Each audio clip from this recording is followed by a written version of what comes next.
എൻ്റെ നാട്ടുകാർക്ക് എല്ലാവർക്കും എൻ്റെ വിനീതമായ കൂപ്പുകൈ.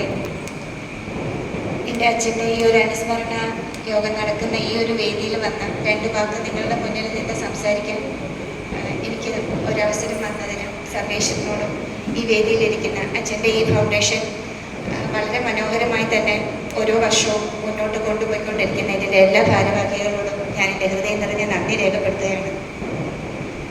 ഇന്നും 39 വർഷമാവുന്നു അച്ഛൻ ഞങ്ങളെ വിട്ടു പോയിട്ട്.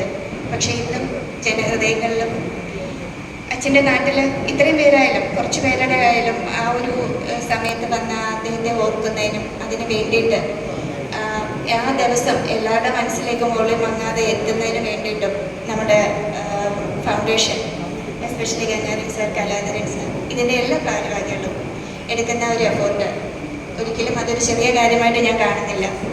അവർ ചെയ്യുന്ന ഓരോ നല്ല പ്രവൃത്തികളും കൂടുതൽ വരും വർഷങ്ങളിലും കൂടുതൽ നല്ല കാര്യങ്ങളിലേക്ക് ചെയ്യാൻ വേണ്ടിയിട്ടും അവർക്ക് എല്ലാം സഹകരണങ്ങളും ഉണ്ടാവട്ടെ എന്ന് ഞാൻ പ്രാർത്ഥിക്കുകയാണ്. അതുപോലെ തന്നെ ഇവിടെ ഇന്ന കലാപരിപാടികൾ അവതരിപ്പിച്ച കുട്ടികൾ, മോഹിനിയാട്ടമായാലും കുച്ചിപ്പുടി ആയാലും പാട്ട്, ദേവനന്ദൻ, എല്ലാവരും എത്ര മനോഹരമായിട്ടാണ്. ഒരുപാട് സന്തോഷം തോന്നി അച്ഛൻ്റെ ഒരു അനുസ്മരണ യോഗത്തിലും ഇത്രയും പ്രഗത്ഭരായ കുട്ടികളിൽ അവരുടെ കഴിവ് തെളിയിക്കാനുള്ളൊരു വേദിയായി കൂടി ഇത് ഉപയോഗപ്പെടുത്താൻ പറ്റിയതിൽ ഫൗണ്ടേഷനോട് ഞാൻ ഒന്നുകൂടി നന്ദി രേഖപ്പെടുത്തുന്നു. എല്ലാ ഉയർച്ചകളും ഈ ഫൗണ്ടേഷൻ ഉണ്ടാവട്ടെ എന്നും അതിനുവേണ്ടി സർവേശ്വരനോട് പ്രാർത്ഥിച്ചുകൊണ്ടും എന്നാൽ കഴിയുന്ന എന്തെങ്കിലും വലിയ സഹായങ്ങൾ വേണമെങ്കിൽ ഞാൻ എന്നും ഉണ്ടാവുമെന്നുള്ളൊരു ഉറപ്പ് പറഞ്ഞതുകൊണ്ടും നന്ദി, നമസ്കാരം.